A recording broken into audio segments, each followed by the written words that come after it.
So good morning guys. तो चलिए start करते हैं आज के यानी कि 21 अक्टूबर के इंपॉर्टेंट करंट अफेयर्स को। देखिए हमारा पहला प्रश्न क्या है। अभी हाल ही में actually I made them a memoir नाम की बुक को किसने लिखा है? तो आंसर होगा गुलजार ने। तो महान भारतीय कवि हैं, गीतकार हैं और निर्देशक हैं ये गुलजार, और इन्होंने अपनी नई बुक को अभी लॉन्च किया है जिसका नाम क्या है? Actually I made them a memoir.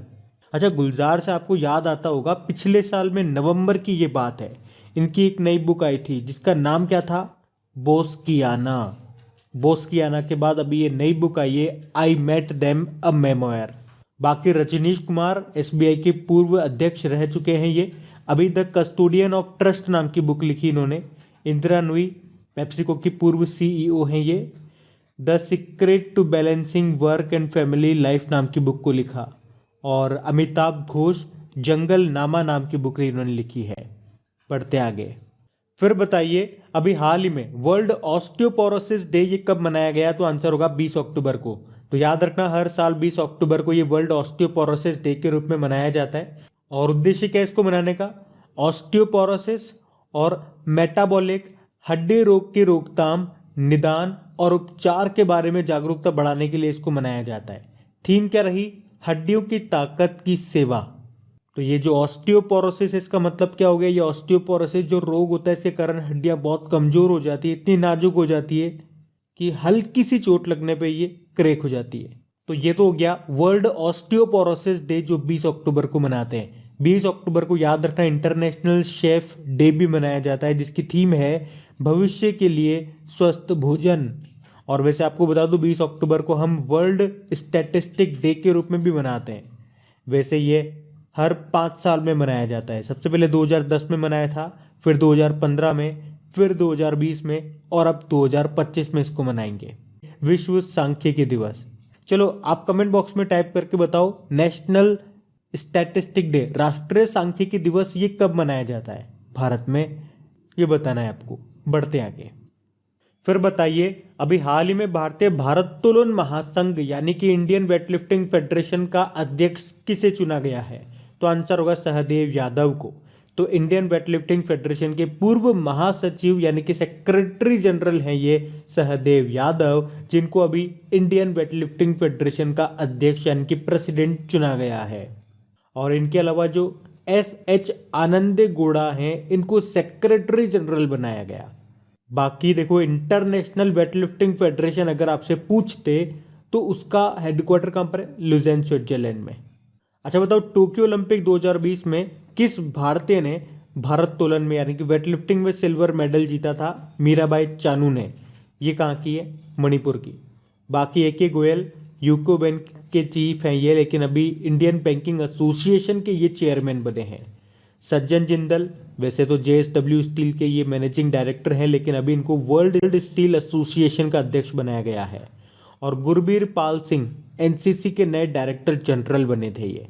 बढ़ते आगे। अच्छा फिर बताइए अभी हाल ही में किसने उबेर कप जीत लिया है? तो आंसर होगा चाइना ने।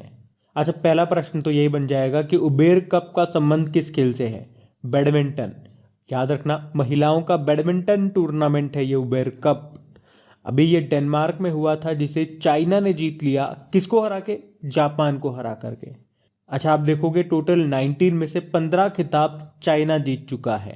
अच्छा मान लो आपसे एग्जाम में पूछा जाता है, क्योंकि इस तरह के प्रश्न बनते हैं कि उबेर कप का संबंध किससे, तो आप बता दोगे बैडमिंटन से। चलो बताओ रोवर कप का संबंध किससे है? फुटबॉल से है। मर्डेगा कप का संबंध ये भी फुटबॉल से है।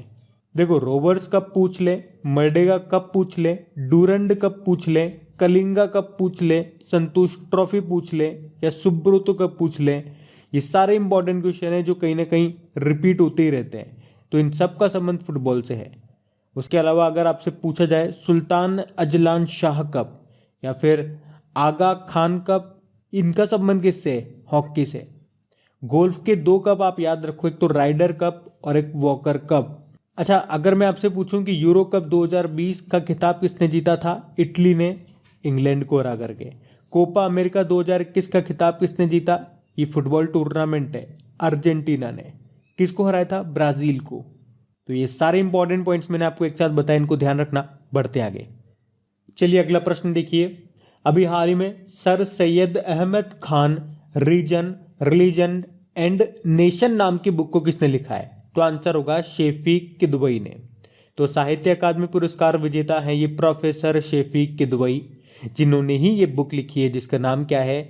Sir Syed Ahmed Khan reason, religion and nation. और इस बुक का उद्देश्य मुस्लिम एंग्लो ओरिएंटल कॉलेज के संस्थापक सर सैयद अहमद खान का विश्लेषण करना है। बाकी चेतन भगत की अभी नई बुक आई है 400 डेज, और झुम्पा लाहिड़ी की नई बुक आई थी translating my self and others, और सुब्रमण्यम स्वामी ह्यूमन राइट एंड टेररिज्म नाम की बुक इन्होंने लिखी है अभी। तो ये ध्यान रखना। बढ़ते आगे। फिर बताइए अभी हाल ही में किस राज्य सरकार ने मुख्यमंत्री राशन आपके द्वार योजना को शुरू करने की घोषणा की? तो आंसर होगा मध्य प्रदेश ने। तो अभी मध्य प्रदेश सरकार ने राज्य में अभी नवंबर 2021 से मुख्यमंत्री राशन आपके द्वार योजना शुरू करने की घोषणा की है। तो इस योजना में उन गांवों में वाहनों से राशन पहुंचाया जाएगा जहां पे उचित मूल्य की दुकानें नहीं है। इसके अलावा गृह ज्योति योजना के तहत सरकार जो है ये घरेलू उपभोक्ताओं के लिए 4,981 करोड़ रुपए की सब्सिडी भी प्रदान करेगी। अब बात तो मध्य प्रदेश की है, तो ये रहा मैप में मध्य प्रदेश। कैपिटल इसकी भोपाल हो गई। याद रखना भारत का पहला ई वेस्ट क्लिनिक यहीं पे आपको मिलेगा। मुख्यमंत्री शिवराज सिंह चौहान है और गवर्नर मंगू भाई छगन भाई पटेल है। अच्छा आप तो ये बताओ, पावर सेक्टर में साइबर सिक्योरिटी लागू करने वाला पहला राज्य कौन सा बना था? मध्य प्रदेश। और फूड हब सर्टिफिकेशन किसे मिला था? इंदौर को। देश का पहला वाटर प्लस शहर इंदौर बना। और इंदौर से ही याद आता होगा, स्मार्ट सिटी अवार्ड 2020 जीता था इंदौर और सूरत ने। जबकि स्वच्छ जल उत्प्रेरक कार्यक्रम यानी कि क्लीन एयर कैटलिस्ट प्रोग्राम के लिए सेलेक्ट होने वाला भारत का एकमात्र शहर आपका है इंदौर। दुनिया में 2 ही तो शहर चुने गए थे, एक तो ये भारत का इंदौर और एक इंडोनेशिया का जकार्ता। और अगर पूछा जाए राष्ट्रीय शिक्षा नीति 2020 को लागू करने वाला दूसरा राज्य कौन सा है? तो मध्य प्रदेश है। पहला कर्नाटक था। मध्य प्रदेश ने कोविड-19 अनुकंपा नियुक्ति योजना शुरू की थी। और हमने पढ़ा था 10 अफ्रीकी चीतों को कूनो नेशनल पार्क में लाया जाएगा, जो आपको मिलेगा मध्य प्रदेश में। इसके अलावा युवा शक्ति कोरोना मुक्ति अभियान शुरू हुआ था। अंकुर योजना यहाँ पे शुरू हुई थी। मुख्यमंत्री राइज योजना यहाँ पे शुरू हुई थी। लाडली लक्ष्मी योजना ये भी यहीं की है। बताओ मध्य प्रदेश के होशंगाबाद शहर का नाम बदलकर क्या कर गया? नर्मदापुरम कर दिया गया। भारत में पहली बार दुनिया के सबसे पुराने जानवर डिंकिंसोनिया का जीवाश्म आपको मध्य प्रदेश की भीमबेटका की गुफाओं में मिला था। देश का पहला बुद्धिस्ट थीम पार्क ये बना मध्य प्रदेश के सांची में। पंख योजना यहाँ पे शुरू हुई थी। मध्य प्रदेश में एक रामसर साइट भी है जिसको कहते हैं भोजताल। यहाँ पे यूनेस्को की 3 वर्ल्ड हेरिटेज साइट आपको मिलेंगी, एक तो भीमबेटका की गुफाएं, सांची स्तूप और खजुराहो के मंदिर। भारत की पहली हॉट एयर बलून सफारी भी लॉन्च की गई थी मध्य प्रदेश के बांधवगढ़ नेशनल पार्क में। तो ये सारे इंपॉर्टेंट पॉइंट्स मैंने आपको मध्य प्रदेश से एक साथ बताने की कोशिश की, इनको याद रखना। बढ़ते आगे। चलिए फिर बताइए अभी हाल ही में किसने भारत के भू स्थानिक ऊर्जा मानचित्र को लॉन्च किया? तो आंसर होगा नीति आयोग ने। तो अभी नीति आयोग ने इसरो के सहयोग से और भारत सरकार के ऊर्जा मंत्रालय के साथ मिल करके एक व्यापक भौगोलिक सूचना प्रणाली ऊर्जा मानचित्र, इंग्लिश में बोलेंगे तो geographical information system map of India को लॉन्च किया है। तो ये GIS मानचित्र जो है ये देश के सभी ऊर्जा संसाधनों की एक समग्र तस्वीर प्रदान करता है, जो पारंपरिक बिजली संयंत्रों यानी कि बिजली के जो प्लांट हो गए, तेल और गैस के कुएं हो गए, पेट्रोलियम रिफाइनरी और कोयला क्षेत्र जो हो गए, तो इन सभी ऊर्जा प्रतिष्ठानों का चित्रण करता है। ये मानचित्र देश में ऊर्जा के सभी प्राथमिक एवं माध्यमिक स्रोतों को यानी कि सोर्सेस और उनके परिवहन नेटवर्क की पहचान करने और उनका पता लगाने का प्रयास करेगा। एक लाइन में बताऊं तो इसका उद्देश्य है एनर्जी से संबंधित डेटा को चित्रात्मक यानी कि पिक्चोरियल की फॉर्म में रिप्रेजेंट करना। देखो नीति आयोग की बात करेंगे तो आपको बताएं इसे योजना आयोग की जगह लाया गया था कब? 2015 में, यानी कि 1 जनवरी 2015 को। नीति का मतलब क्या होता है? National institute for transforming India. इसके अध्यक्ष भारत के प्रधानमंत्री होते हैं जो नरेंद्र मोदी हैं अभी, उपाध्यक्ष राजीव कुमार है और CEO अमिताभ कांत हैं। अभी आपने पढ़ा था नीति आयोग ने ही शून्य कार्यक्रम शुरू किया था इलेक्ट्रिक व्हीकल के बारे में जागरूकता फैलाने के लिए। और नीति आयोग ने नॉर्थ ईस्ट रीजन के लिए जो सस्टेनेबल डेवलपमेंट गोल इंडेक्स 2021-22 को जारी किया था, उसमें सिक्किम का पूर्वी सिक्किम जिला टॉप पे रहा था।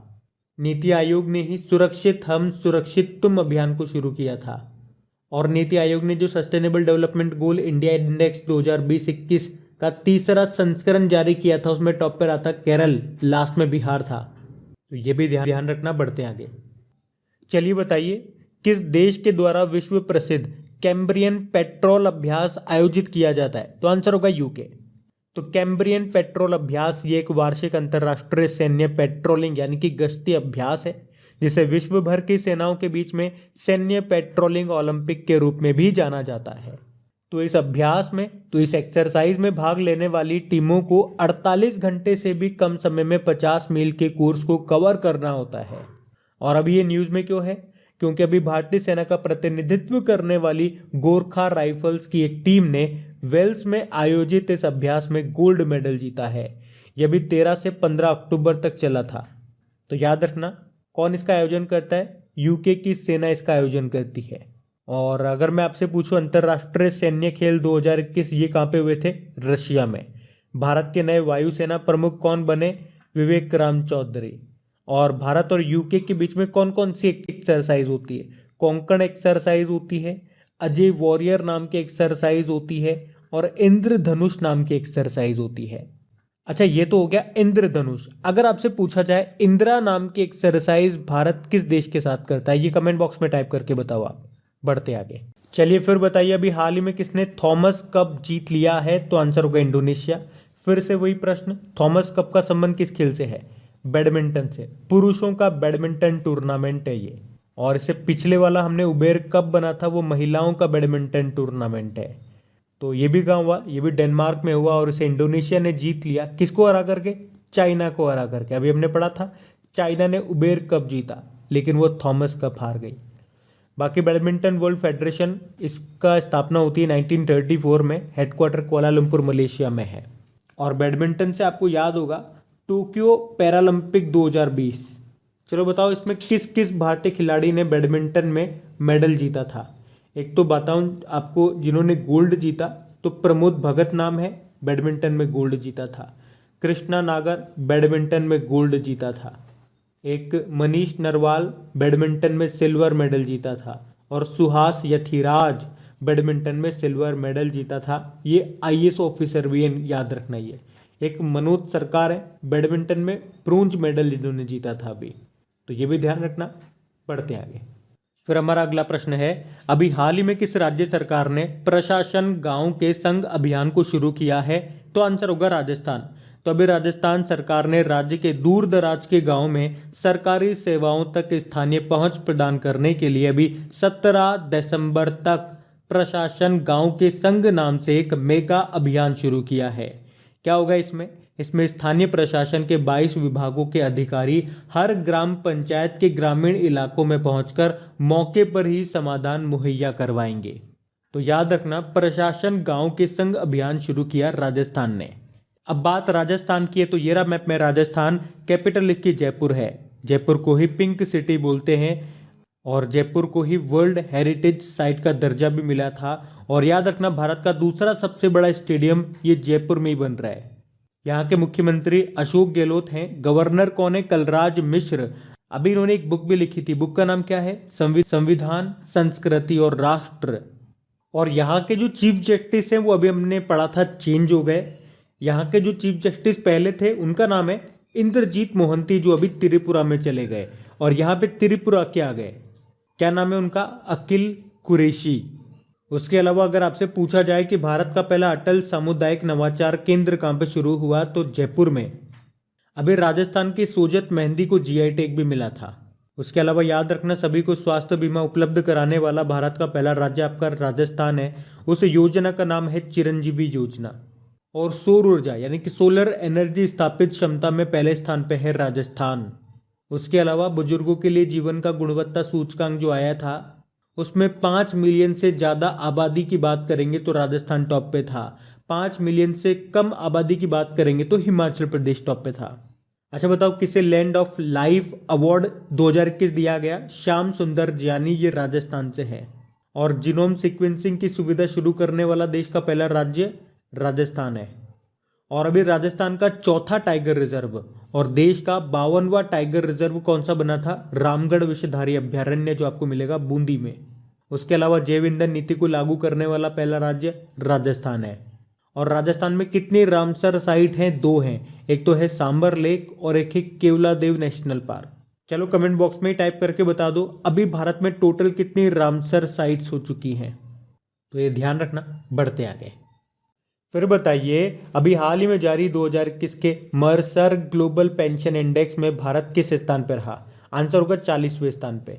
तो 2021 में मर्सर ग्लोबल पेंशन इंडेक्स का ये 13वां संस्करण है और इसमें 43 देशों में से भारत जो है इसको 40वें स्थान पे रखा गया है। टॉप पे कौन सा देश है? आइसलैंड। सेकंड पे नीदरलैंड। थर्ड पे है नॉर्वे। और भारत ये 40वें स्थान पे है। और सबसे लास्ट में यानी कि 43 नंबर पे है थाईलैंड। तो ये ध्यान रखना आप, बढ़ते आगे।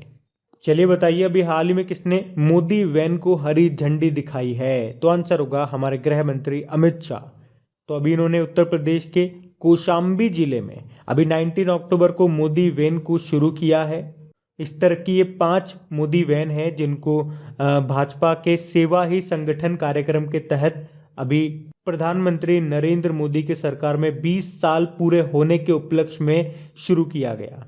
प्रधानमंत्री नरेंद्र मोदी ये पहली बार 7 अक्टूबर 2000 पहली बार ये मुख्यमंत्री बने थे। तो अब क्या होगा? तो जगह जगह ये वैन प्रधानमंत्री नरेंद्र मोदी के मन की बात कार्यक्रम का प्रसारण करेगी, साथ ही उनकी चुनावी रैलियों और भाषणों को भी जनता को दिखाएगी। टीवी लगा होगा इसमें एक बड़ा सारा। साथ ही ये दूर दराज के गाँव में कोरोना वायरस बीमारी के खिलाफ वैक्सीनेशन को बढ़ावा देने में भी मदद करेगी।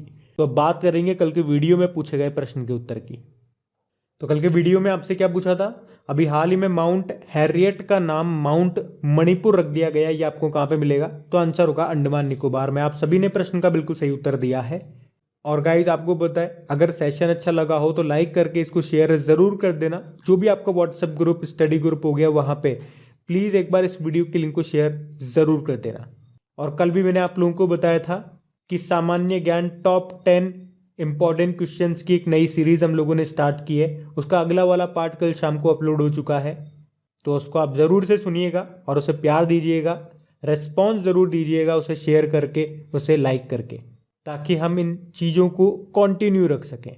और टॉपिक वाइज करंट अफेयर्स पे क्विज अपलोड हो रही है, आपकी करेगी एग्जाम एप्लीकेशन पे जा करके लगा लेना उसको। लिंक सबके आपको नीचे डिस्क्रिप्शन में मिल जाएंगे। Thank you guys.